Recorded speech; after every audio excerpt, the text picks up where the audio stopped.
हमारी पाकिस्तानी मिठाइयों की पहचान और मिठाइयों में सबसे ज़्यादा पसंद की जाने वाली बर्फ़ी की रेसिपी शेयर करने लगी हूँ आपके साथ, जो देखने में इंतहाई मज़ेदार है और बनाने में भी बहुत ही आसान है, जो मेरी किचन क्वीन बहुत ही आसानी से अपने किचन में बना सकती हैं।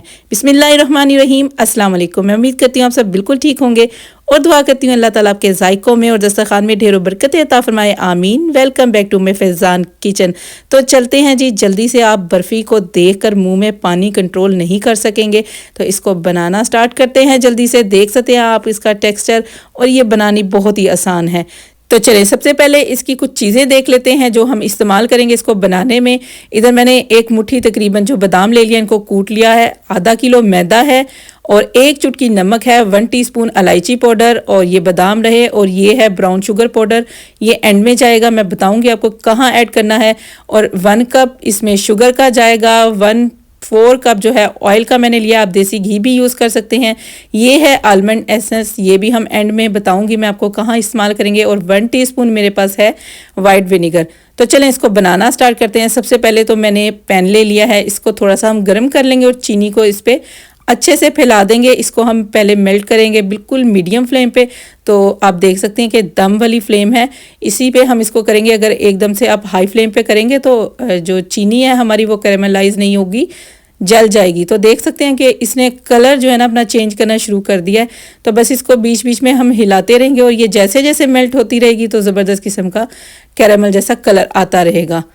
तो इसको हमने अच्छे से मेल्ट करना है और इसको जलाना बिल्कुल भी नहीं है। अगर आप इसको जला देंगे तो आपकी बर्फ़ी का टेस्ट भी जो है ना अच्छा नहीं बनेगा, थोड़ा कड़वा सा हो जाएगा।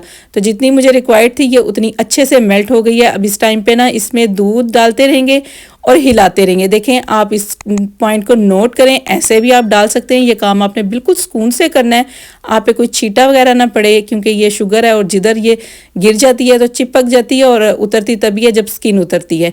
तो बिल्कुल एहतियात से ये काम किया करें। और इसको एकदम भी डाल सकते हैं, फिर वो नीचे सारा जो है ये ब्लॉक सा बन जाएगा और इसे आपने घबराना बिल्कुल भी नहीं है। लो मीडियम फ्लेम पे इसको आपने रखना है, ऐसे ही ये आहिस्ता आहिस्ता मेल्ट होती रहेगी। मैंने चूंकि इसको साथ साथ हिलाया तो ये बिल्कुल थोड़ा सा देखिए आप बनाया, और इस पर ज़ोर बिल्कुल भी नहीं लगाना। तो ये बिल्कुल आराम से जो है ना मेल्ट होता रहेगा और उतरता रहेगा। तो ये 1 से 1.5 मिनट आपका लेगा, 1-2 बॉयल पे ये अच्छे से मेल्ट हो जाएगा। चलें इसको छोड़ देते हैं अच्छे से मेल्ट होने के लिए।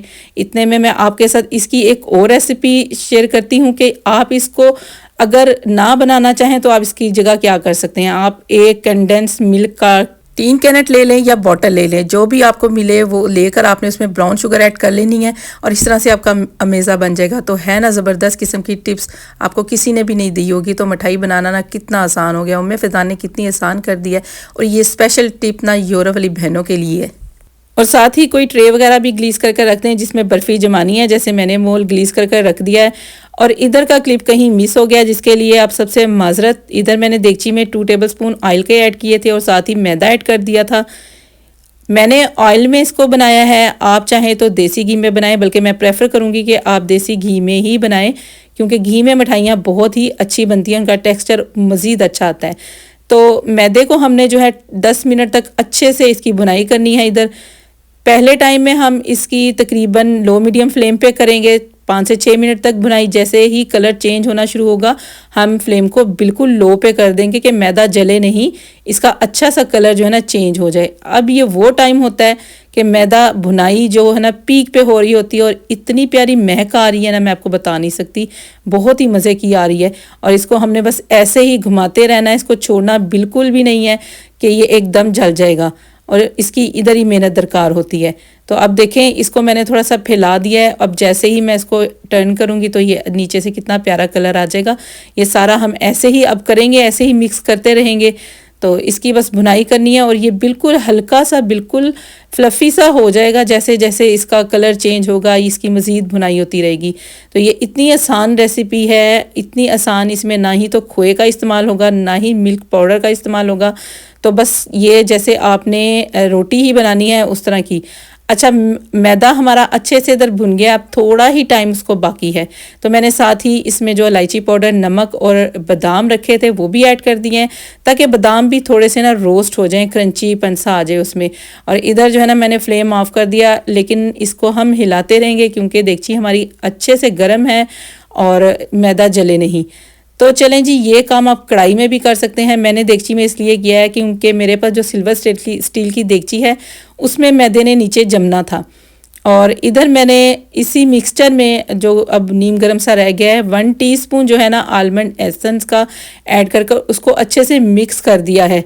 तो अब ये भी गरम है, बहुत ही गरम है, बल्कि इसको तो हाथ नहीं लगाया जा सकता, अगर ये भी गिर जाए तो जला देगा।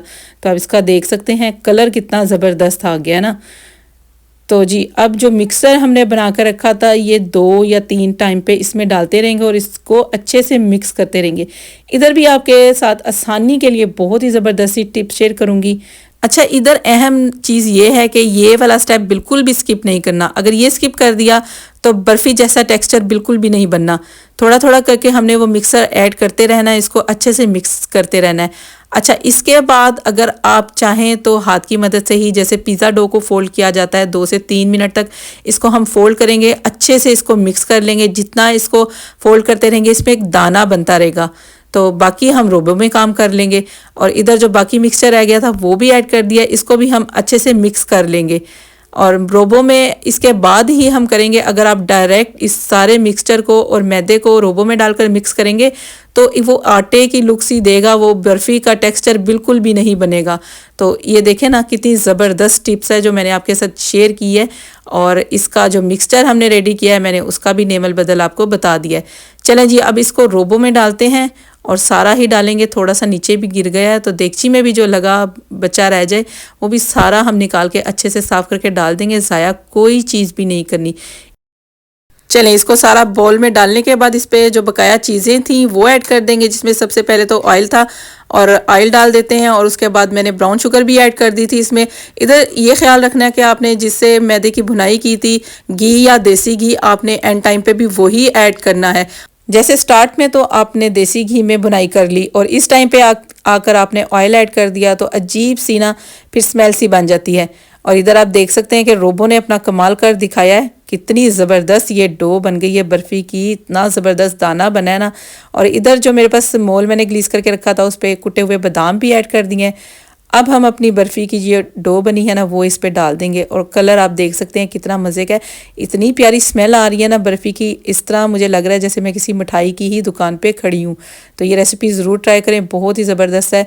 आप जब किसी को खिलाएंगे ना तो वो कह ही नहीं सकेगा कि ये आपने घर पर ख़ुद बनाई है, तो आपसे हलवाई का नाम ज़रूर पूछेंगे और आपने ईमानदारी से जो है ना उम्मे फ़ैज़ान का नाम ज़रूर बताना है। इसको मोल में डाल लेने के बाद इसको अच्छे से ऊपर से प्रेस कर लेंगे। प्रेस करना बहुत ज़रूरी है, बिल्कुल इक्वल कर लेंगे और इसको ऊपर से बिल्कुल फ्लैट कर देंगे। अगर आप चाहें तो इसके ऊपर भी थोड़ी सी बादामों की गार्निशिंग कर सकते हैं, लेकिन मैंने बीच में काफ़ी ऐड कर दी हैं। तो 10 मिनट के बाद देखें जी ये थोड़ी सी सेट हो गई है और इसको डिमोल कर लेते हैं।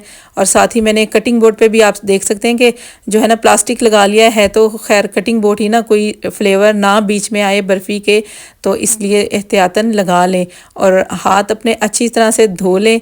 तो देख सकते हैं कि आप कितना ही ज़बरदस्त इसका टेक्सचर बना है। अब इसको काट लेते हैं।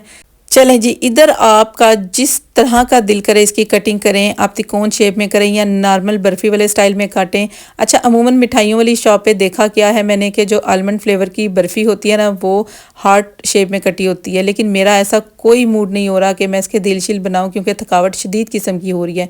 इसको बनाकर किसी भी एयर टाइट कंटेनर में रखकर हम 3 से 4 हफ्तों तक फ्रिज में रखकर एंजॉय कर सकते हैं। इसको बाहर मत छोड़िएगा क्योंकि सर्दी बहुत ज़्यादा है और हर घर में हीटिंग जो है फुल लगी होती है, तो इसकी वजह से इसमें चिपचिपाहट आ जाती है। अगर आप फ्रिज में रखेंगे तो ये बिल्कुल फ्रेश रहेगी और काफ़ी अरसे तक रहेगी। और ये मिठाइयाँ जो है ना हमारी रसूमात का, तकरीबात का बहुत ही अहम हिस्सा है।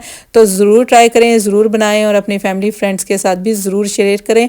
और रेसिपी भी आप अपने फैमिली फ्रेंड के साथ ज़रूर शेयर करें, और बिलखुसूस उन लोगों के साथ जो मिठाइयों के शौकीन हैं। और बर्फ़ी तो सबकी होती ही पसंदीदा बर्फ़ी है। तो देखें जी, इसका टेक्सचर देखें, नीचे से ये मैंने बीच में से भी काट कर आपको दिखाई है, तो इसके बहुत ही ज़बरदस्त दाने जो है ना बने और कलर इतना शानदार आया है। तो चलें इसको मैं उसी दोबारा काट कर उसी मोल में डाल देती हूँ। अच्छा, मैंने ना इधर 2 तरह के स्लाइसेस निकाले हैं, थोड़े से मोटे हैं, थोड़े से पतले हैं। तो आपका जैसा दिल करा ना खा लें, क्योंकि बच्चे एक तरह का स्लाइसेस मोटे वाले बास टाइम नहीं लेकर खाते, उनका दिल होता है थोड़ी सी खा लें, तो ज़ाया ना हो, रख कर जगह जगह ना छोड़ें। तो इसलिए मैंने एहतियातन छोटे छोटे काट लिए हैं। अब चलते हैं इसकी जो डो बाकी बची थी ना उसका भी कुछ बनाते हैं हम। इसके बनाएंगे हम छोटे छोटे से रोल। तो इसका जो एक पेड़ा सा बड़ा सा बना लिया मैंने, इसको प्रेस कर लेंगे। आप चाहें तो इधर प्लास्टिक रख लें, अगर प्लास्टिक भी नहीं है कोई शॉपिंग बैग बड़ा सा ले लें, साफ सा नया सा। तो या अगर बटर पेपर हो तो बहुत ही अच्छी बात है। ऐसे ऊपर नीचे रखकर इसको बेल लेंगे हम। इसको हमने बहुत एहतियात से बिल्कुल इक्वल बेलना है कि कहीं से मोटा पतला ना रहे। और इसकी थिकनेस मैं आपको दिखा देती हूँ कि इतनी होनी चाहिए। ठीक हो गया। आप चाहें आप जिस तरह भी चाहें, जिस तरह आसानी हो आपको, इसके आप रोल बना लें। तो मैं इस तरह से बनाऊंगी। इस तरह बनाने से इसका भी कुछ भी मटेरियल जो है ना ज़ाया नहीं होगा। इस तरह से बनाते रहेंगे, उनको साइड करके इसी बटर पेपर में रोल कर कर हम अच्छे से फोल्ड कर लेंगे कि इसकी जो सेंटर में क्रीज होती है ना वो भी ख़त्म हो जाए। तो दूसरे वाले को भी हम ऐसे ही कर लेंगे, और या तो इस तरह से कर कर अब साइड पे से इसकी कटिंग कर देंगे। जैसे आपको आसानी हो उस तरह से कर लें। इस टाइम पे अगर आप चाहें तो इसकी अंदर से फिलिंग भी कर सकते हैं। अक्सर बाज़ार में आपने देखा होगा जो रोल होते हैं उसकी अंदर से फिलिंग हुई होती है। चॉकलेट होते हैं, पिस्ताशू वगैरह होते हैं और काफ़ी नट्स होते हैं जिनकी फिलिंग हुई होती है स्पेशली रोल में। तो मैंने इधर थोड़ी सी आलमंड की फिलिंग कर दी है जस्ट आपको दिखाने के लिए। तो जो ऊपर वाली साइड है ना वो हम अंदर की तरफ फोल्ड करेंगे। इससे ये होगा कि ये ज़ाया नहीं होगा। तो बस अब मैंने इसको अब सेंटर में से काट लिया, वो इसलिए कि आसानी से कटिंग बोर्ड पे उठा के रखने हो जाए। तो बस इसको भी हम काट के रख लेंगे। ये सारी बर्फ़ी जितनी भी है ना हम इसको बिल्कुल फ्रेश रखने के लिए फ्रिज में ही रखेंगे अच्छे से। ये ठंडे जब हो जाए, अभी भी जिस वक्त मैं काट रही हूँ तो ये थोड़ी थोड़ी सी ना गरम गरम सी है। तो बस इसके जितना साइज़ आपने रोल का रखना हो उतने से ये छोटे छोटे से काट लें। तो वीडियो में आप देख सकते हैं कि ये छोटे छोटे से रोल इंतहाई खूबसूरत लग रहे हैं और खाने में भी बहुत ही मज़ेदार हैं। तो ये जो साइड के किनारे रिमूव कर रही हूँ ये मैं साथ साथ खा रही हूँ, इतने मज़े के लग रहे हैं। नॉर्मल मुझे बर्फ़ी बहुत ज़्यादा पसंद नहीं है। अगर आपने घर के लिए ही रखनी है तो इसको किसी भी कंटेनर में ऐसे ही रखकर आप फ्रिज में रख लें, फ्रेश रहेगी। और अगर किसी को सर्व करनी है और गिफ्ट करना है तो इसको किसी अच्छी सी प्लेट में या किसी बॉक्स में ऐसे रख कर निकाल कर इसके ऊपर चांदी के वर्क मिलते हैं वो लाजमी लगाएं, उससे बहुत ज़्यादा खूबसूरत लगते हैं और वो लगते भी हैं इस पर। तो मेरे पास तो वो नहीं है, तो लिहाजा मैं इस पर जो बादामों की गार्निशिंग करूँगी, क्योंकि ये हमने आलमंड फ्लेवर की ही बर्फ़ी बनाई है। तो देख सकते हैं कि आप कितना मज़े का लग रहा है। और ये जो छोटी छोटी किनारियाँ निकली थी ना बाकी तो मैंने खा ली, कुछ ये पड़ी हैं ये बच्चे खा लेंगे। हमारी देसी मिठाइयों की शान बर्फ़ी बनकर तैयार हो चुकी है। तो रेसिपी को ज़रूर ट्राई करें और अपने फैमिली फ्रेंड के साथ ज़्यादा से ज़्यादा शेयर करें। और मुझे कमेंट सेक्शन में ज़रूर बताएं आप वीडियो किस मुल्क से और किस शहर से देख रहे हैं।